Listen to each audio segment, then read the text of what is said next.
Today we're going to be calculating an atom. So, before we begin our actual calculating, you need to find the circumference of a basketball using string, a tape measure, and, well, a basketball, obviously. So, once you find that, once you get the circumference of the basketball with the string, measure the size, or like the length of the string with the tape measure.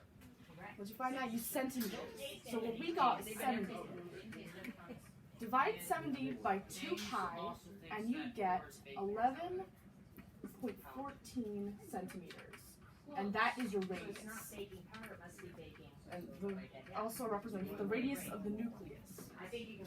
You multiply that radius by 26,000, which is the size of a carbon atom, and you get... So taste, no, now do some tests. Do some tests. Okay.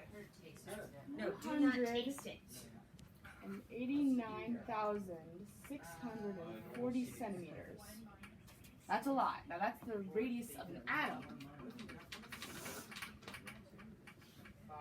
Divide this number by 100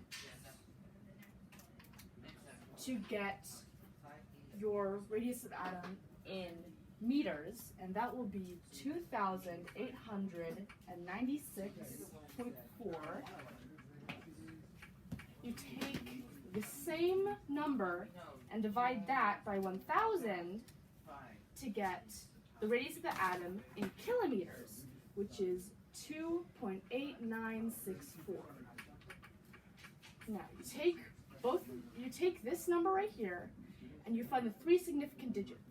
So in this case, the 9 being rounded by the 6, you get 2.90 centimeters. Yeah, they're all weight. Sorry, kilometers. I forgot it's a new thing now.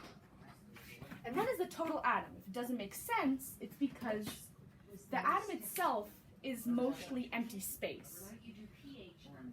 But anyway, that is how you calculate the size of an atom.